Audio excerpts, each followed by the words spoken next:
दोस्तों, आज हम एक्सप्लेन करने वाले हैं हाल ही में आई series Criminal Justice a Family Matter को, जो आपको जरूर पसंद आएगी। इसलिए वीडियो को अभी लाइक कर दीजिए। हम चलिए कहानी शुरू करते हैं। तो एपिसोड 1 की शुरुआत में हम माधव मिश्रा को उसकी वाइफ के साथ देखते हैं, जहां ये दोनों माधव के ऑफिस की ओर जा रहे थे। और इनकी बातों से हमें पता चलता है कि माधव ने अब खुद का ऑफिस ले लिया है और उसके साथ एक बड़ी लॉ फर्म ने भी टाई अप किया है, जिससे माधव को काफी अच्छे पैसे मिलते हैं। और आज उस लॉ फर्म वालों ने माधव के ऑफिस में एक मीटिंग रखी होती है किसी बड़े केस को निपटाने के लिए। जिसके बाद माधव सीधा अपने ऑफिस आता है और यहाँ हमें पता चलता है कि एक फार्मेसी कंपनी है क्योरासेल, और जिस जगह एंटीबायोटिक्स की मैन्युफैक्चरिंग होती है वहाँ काम करने वाले एक आदमी के लंग्स पूरे 60% तक खराब हो गए हैं। उसी केस को निपटाने के लिए उस लॉ फर्म ने माधव के ऑफिस में मीटिंग रखी थी, जहाँ सामने वाला वकील कहता है कि हम उस क्योरासेल कंपनी को कोर्ट में घसीटेंगे। लेकिन यहाँ उस लॉ फर्म से आया आदमी शौर्य माधव से ये डील करने को कहता है और बदले में वो उस कंपनी की तरफ से 1 करोड़ देने को तैयार था। तब माधव सामने बैठे आदमी को उसके परिवार का वास्ता देकर इस केस को यहीं सुलटा देता है और उसे 1 करोड़ का चेक सौंप देता है। यानी यहाँ ये केस रफा दफा हो गया। इसके बाद माधव शौर्य से पूछता है कि सर, मैंने आपके हाथ में 2 और चेक देखे थे जिसमें 3 करोड़ तक की अमाउंट थी, तो आपने सिर्फ 1 करोड़ वाला चेक क्यों दिया? जिस पर शौर्य कहता है कि हमें कम से कम में डील करनी थी, और तुम्हें पता है वो गरीब आदमी 1 करोड़ में ही क्यों मान गया? क्योंकि उसे तुमने समझाया था और तुम उसी के जैसे लगते हो। ये सुनकर माधव को बहुत बुरा लगता है कि शायद इसे मेरी कोई वैल्यू नहीं है, पर वो कुछ कहता नहीं। और तभी शौर्य माधव को ये केस खत्म करने की खुशी में अपनी कार गिफ्ट कर देता है। खैर, फिर थोड़ी देर में वहाँ माधव के 2 असिस्टेंट आते हैं, जिसमें पहला था दीपू, जो कि माधव का साला है, और दूसरी है शिवानी। ये दोनों ही माधव के केस लड़ने के तरीके से उसके फैन बने बैठे हैं। इसके बाद हम एक काम वाली बाई कमला को देखते हैं,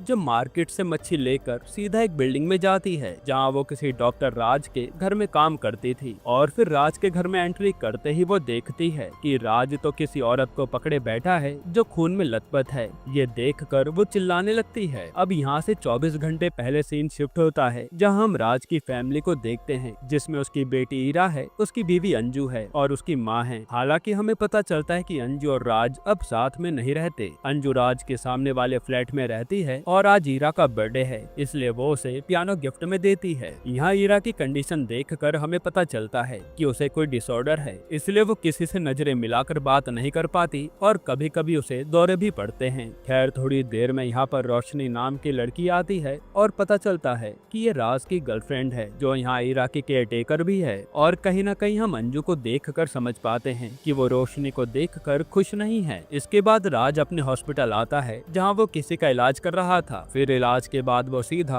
अपने दोस्त अर्श से मिलता है, जो कि उसकी बेटी का केस हैंडल कर रहा था। और हाल ही में इन्होंने ईरा का टेस्ट भी कराया था, ये जानने के लिए कि कहीं उसको कैंसर तो नहीं है, पर रिपोर्ट नॉर्मल आती है। लेकिन यहाँ प्रॉब्लम ये थी कि ईरा को लो ब्लड शुगर की प्रॉब्लम भी है, जो कभी बच्चों में नहीं होती, इसलिए राज टेंशन में आ जाता है। फिर राज सीधा अंजू को कॉल लगाता है उसे ईरा की न्यूज देने के लिए, पर तभी वहाँ रोशनी आ जाती है, जिसे देखकर राज फोन काट देता है। और जब रोशनी और राज साथ में होते हैं तो उसे अंजू का फोन आता हुआ दिखता है। इससे रोशनी को थोड़ा अजीब लगता है कि अब राज को अंजू से क्या बात करनी होगी। इसके बाद जब राज और रोशनी घर जा रहे होते हैं तो राज रोशनी को कहता है कि आज रात ईरा की पार्टी में टाइम से आ जाना, पर रोशनी कहते कि मेरा मूड नहीं है, क्योंकि वहाँ मैं तुम्हारे दोस्तों से मिलूंगी तो उन्हें लगेगा कि मैं एक शादीशुदा मर्द को डेट कर रही हूँ और मैं उनसे नजरें नहीं मिला पाऊंगी। साथ ही वो अंजू के बारे में भी बात घुमाकर कहती है, जिस पर राज कहता है कि अंजू और मेरे बीच में कुछ भी नहीं है, मैं सिर्फ तुमसे प्यार करता हूँ, इसलिए तुम्हें आना ही होगा। फिर राज अपने फ्लैट पर आने से पहले सीधा अंजू के पास आकर बताता है कि ईरा को कैंसर नहीं है, जो सुनकर अंजू की जान में जान आती है। अब रात को ईरा की बर्थडे पार्टी रखी होती है,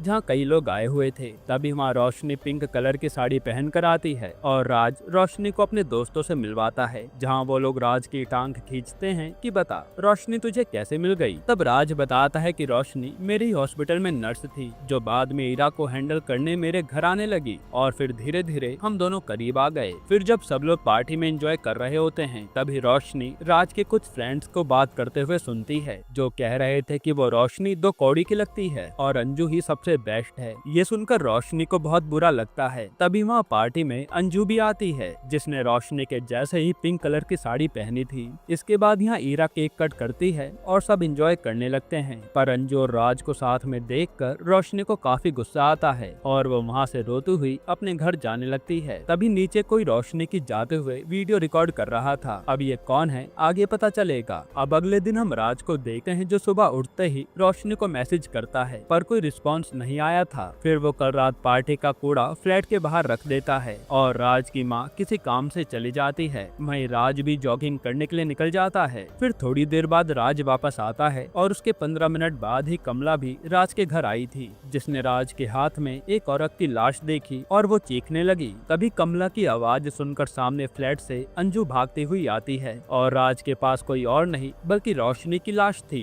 ये देखकर उसके होश उड़ जाते हैं और अंजू सीधा पुलिस को कॉल कर देती है। अब इसके बाद वहाँ पुलिस आती है और ये केस गौरी नाम की पुलिस वाली हैंडल कर रही थी। तब गौरी का जूनियर रवि उसे बताता है कि उस लड़की की मौत गला कटने से हुई है और उसका राज के साथ चक्कर भी था। जिसके बाद गौरी उस पूरे क्राइम स्पॉट की तहकीकात करवाती है और लाश को पोस्टमार्टम के लिए भेज देती है। फिर गौरी सीधा अंजू से मिलने जाती है और पूछती है कि ये रोशनी राज के साथ कब से थी। तो अंजू बताती है कि यही 15 महीने से। साथ ही अंजू बताती है कि हमारा अभी डिवोर्स नहीं हुआ है और हम लोग बस अलग अलग रहते हैं। फिर गौरी कहती है कि अब पहले तो राज को हम अपनी हिरासत में लेंगे, इसके बाद देखते हैं कि आगे क्या होता है। फिर यहाँ से जाते समय गौरी रवि से कहती है कि यहाँ लगे सारे कैमरे की फुटेज निकालो और कल रात हुई पार्टी में आए सारे लोगों की लिस्ट भी लेकर आओ। साथ ही किसी भी हाल में हमें मर्डर वेपन ढूंढना है जो मिल नहीं रहा। तब रवि बताता है कि यहाँ केवल एंट्री और एग्जिट पर कैमरे लगे हुए हैं, फ्लोर पर कोई भी कैमरा नहीं है, यानी ये केस और लंबा फंसेगा। जिसके बाद राज को सीधा थाने ले जाते हैं और ये केस मीडिया में भी फैल गया था कि एक डॉक्टर ने खून कर दिया। इसके बाद जब माधव अपने ऑफिस में होता है तभी उससे मिलने अंजू आती है और कहते कि मैंने आपका काफी नाम सुना है, मेरे पति पर मर्डर का इल्जाम है, उन्हें बचा लीजिए। जो सुनकर माधव के असिस्टेंट के होश उड़ जाते हैं कि अब ये केस लड़ने में मजा आएगा। यहीं पर एपिसोड 1 खत्म होता है। एपिसोड 2 की शुरुआत में रवि गौरी से कहता है कि हमें कहीं भी मर्डर वेपन नहीं मिला है। जिसके बाद ये दोनों कमला और राज से अलग अलग पूछताछ करने चले जाते हैं, जहाँ कमला के साथ जो हुआ वो बता देती है। वहीं राज बताता है कि मैं जॉगिंग से जल्दी घर आ गया था क्योंकि कल रात ज्यादा पीने के कारण सुबह अच्छा नहीं लग रहा था, लेकिन जैसे मैं घर आया तो देखा रोशनी के गले पर कट है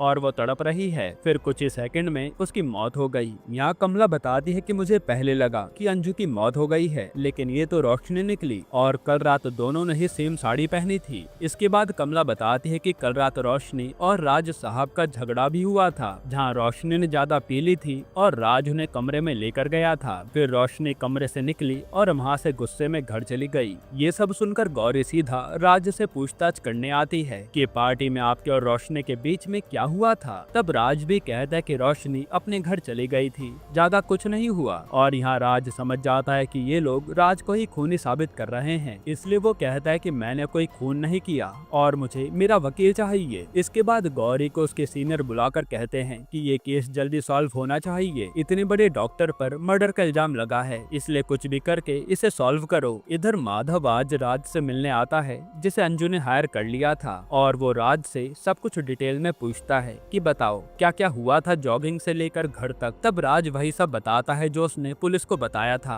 कि मैं जॉगिंग के बाद घर आया तो रोशनी का गला कटा हुआ था और वो मरने वाली थी, तब उसने मेरे हाथों में दम तोड़ा। ये सुनकर माधव कहता है कि अभी तक मर्डर वेपन नहीं मिला है, देखते हैं आगे क्या होता है। साथ ही वो बताता है कि मैंने आपकी बेल की अर्जी डाल रखी है, कल जज साहब बताएंगे आपको रिमांड में रखा जाएगा या नहीं। अब अगले दिन हम कोर्ट का सीन देखते हैं जहाँ रोशनी का केस कोई कदम नाम का वकील लड़ रहा था। वहीं माधव राज की बेल की अपील करता है। तब यहाँ कदम राज पर लगे इल्जाम को गिनवाकर बेल खारिज करवा देता है और जज भी राज को पुलिस की कस्टडी में रखने के लिए कहते हैं। इसके बाद माधव के पास उसी बड़ी लॉ फर्म से वही आदमी शौर्य मिलने आता है और वो कहता है कि मैंने सुना है आपने राज वाला केस ले लिया है, ऐसा कीजिए उस केस को छोड़ दीजिए वरना आपको हमारी फर्म छोड़नी पड़ेगी क्योंकि आप ये केस लड़ोगे तो फेमस हो जाओगे और हमें एक आम दिखने वाला वकील चाहिए। जो सुनकर माधव चुप हो जाता है। इधर पोस्टमार्टम रिपोर्ट आने के बाद डॉक्टर बताते हैं कि रोशनी पर अटैक सामने से हुआ था और कोई छोटा सा ही चाकू होगा और मारने वाला राइट हैंडेड है। यहाँ ईरा को अंजू बता देती है कि कुछ दिन राज घर पर नहीं आएगा। ये सुनकर ईरा गुस्से में अपने रूम में चली जाती है। वहीं अब पुलिस ने राज के दोस्तों से पूछताछ शुरू कर दी थी, जहाँ सारे ही लोग यही बताते हैं कि वो दोनों पार्टी के दौरान रूम में तो गए थे, पर झगड़े थे या नहीं ये नहीं पता। फिर थाने में रोशनी की माँ अपनी बेटी की लाश देखने आती है और रोशनी की ऐसी हालत देखकर वो फूट फूट कर रोने लगती हैं। अब हम माधव की असिस्टेंट शिवानी को देखते हैं और हमें पता चलता है कि शिवानी अमीर घर से आती है, जो विदेश से अपनी लॉ की पढ़ाई पूरी करके आई है और यहाँ वो माधव की काबिलियत देखकर उसके अंदर प्रैक्टिस कर रही है। फिर शिवानी माधव के ऑफिस पहुंचकर इन सबको उस दिन राज के साथ क्या क्या हुआ था सब कुछ दोहराने को कहती है और फिर माधव कहता है कि हमें उस व्यक्ति की तलाश है जो रोशनी से नफरत करता हो और उस बिल्डिंग में ही रहता हो। इस पर दीपू कहता है कि अंजू हो सकती है, लेकिन माधव को उस पर शक नहीं था। तभी माधव की बीवी जो ये सब सुन रही थी वो कहती है कि ऐसे तो वो लड़की ईरा भी हो सकती है जो राज के फ्लैट में ही मौजूद थी। ये सुनकर माधव भी चौंक जाता है कि हाँ ऐसा भी तो हो सकता है। इधर गौरी क्राइम स्पॉट की फोटोज देखकर कुछ पता लगाने की कोशिश कर रही थी। तभी वो देखते कि शेल्फ पर से एक ट्रॉफी गायब है और इन्हें क्राइम स्पॉट पर एक छोटा सा ग्लास भी मिला था। ये देखकर गौरी सीधा राज के घर जाती है जो इन्होंने सीज करके रखा था और उसका अंदाजा सही निकलता है। उस ट्रॉफी पर लगे स्कैल्पल से रोशनी को मारा गया है जो अब मिल नहीं रहा। वहीं माधव आज ईरा से पूछताछ करने आता है ताकि उसे कुछ भी पता हो तो वो बता सके और इसी दौरान माधव को पता चलता है कि अंजू भी एक वकील है जिसने अब प्रैक्टिस छोड़ दी है और इसी कारण वो माधव के बारे में जानती थी। यहाँ गौरी जैसे ही बाहर आती है तो उसे गार्बेज ट्रक नजर आता है और वो उसके ड्राइवर को रोककर उससे पूछती है कि राज का कूड़ा तूने उठाया था ना, अब ये बता उसे कहाँ फेंका। जो वो आदमी बता देता है। वहीं माधव ईरा से बड़े प्यार से पूछने लगता है कि उस दिन फ्लैट पर कोई आते हुए तो नहीं दिखा या किसी की आवाज आई हो। जो सुनकर ईरा कोई जवाब नहीं देती और वो बस ड्राइंग ही किए जा रही थी। फिर माधव और सवाल करता है तो ईरा एकदम से इरिटेट होकर वहाँ से भाग जाती है, जिसे अंजू संभालने जाती है। तभी माधव ईरा की ड्राइंग बुक में देखता है कि उसने सारे स्केच नॉर्मल बनाए हैं केवल रोशनी को छोड़कर। ये बात उसे अजीब लगती है। यहीं एपिसोड 2 खत्म होता है। एपिसोड 3 की शुरुआत में रवि पूरी पुलिस फोर्स के साथ कूड़े वाली जगह पर मर्डर वेपन देखने जाता है, लेकिन ये जगह देखकर इनके होश उड़ जाते हैं। हालांकि फिर रवि गौरी को बताता है कि एक अच्छी खबर है कि राज का कूड़ा फेंकने वाली गाड़ी प्राइवेट थी, इसलिए उसने जहाँ कूड़ा फेंका है वो थोड़ा कम है और हम वेपन ढूंढने की कोशिश कर रहे हैं। इधर आज ईरा स्कूल जाने के लिए रेडी हो जाती है और जाने से पहले वो अंजू से मौत के बारे में पूछती है, जिसे अंजू थोड़ा बहुत बताती है और फिर उसे स्कूल छोड़ आती है। इधर आज माधव ईरा के डॉक्टर अर्श से पूछताछ करने आता है और वो शिवानी को बताता है कि ईरा की ड्राइंग में रोशनी की भयानक तस्वीर थी जो मुझे काफी अजीब लगी। फिर वो जाकर अर्श से ईरा की कंडीशन के बारे में पता करता है, साथ ही पूछता है कि ईरा को जो कंडीशन है इसमें लोग हाइपर भी हो जाते हैं ना, जिस पर अर्श कहता है कि हाँ होता तो है, लेकिन ईरा ने कुछ भी नहीं किया है, उसका इलाज मैं कर रहा था, वो लड़की सही है एकदम। यहाँ हम ईरा को स्कूल में देखते हैं जो पियानो की प्रैक्टिस कर रही होती है। तभी कुछ बच्चे आकर उसे तंग करते हैं और इससे गुस्से में आकर ईरा पास में रखे बैग को ही फाड़ देती है। इसके बाद हम उस फर्म को देखते हैं जो रोशनी का केस लड़ रही थी। यहाँ हेड के पास एक लड़की आकर कहती है कि सर ये कदम सर माधव मिश्रा के सामने टिक नहीं पाएंगे, आप मुझे ये केस लड़ने का मौका दीजिए और मैं अपनी काबिलियत साबित कर दिखाऊंगी। जो सुनकर उसका हेड कहता है कि ठीक है मैं सोच के बताऊंगा। यहाँ माधव जैसे ही अपने ऑफिस आता है तो वहाँ शौर्य बैठा हुआ था और वो माधव से कहता है कि आपने ये केस अभी तक क्यों नहीं छोड़ा। फिर वो माधव को एक दिन का टाइम देता है कि अगर केस नहीं छोड़ा तो कल आपको फर्म से निकाल दिया जाएगा, क्योंकि इस केस के कारण हमारी फर्म का नाम खराब हो रहा है, क्योंकि हमारी फर्म खूनियों का केस नहीं लड़ती। ये कहकर शौर्य वहाँ से चला जाता है। तभी यहाँ न्यूज चलती है जिसमें एंकर बता रहा था कि रोशनी के केस में नया अपराधी पकड़ा गया है जो हवस का पुजारी था और ये कोई और नहीं बल्कि कूड़ा उठाने वाली गाड़ी का ड्राइवर मोनू था। न्यूज पे बताते हैं कि उसे महिलाओं की गंदी वीडियो बनाने का शौक था,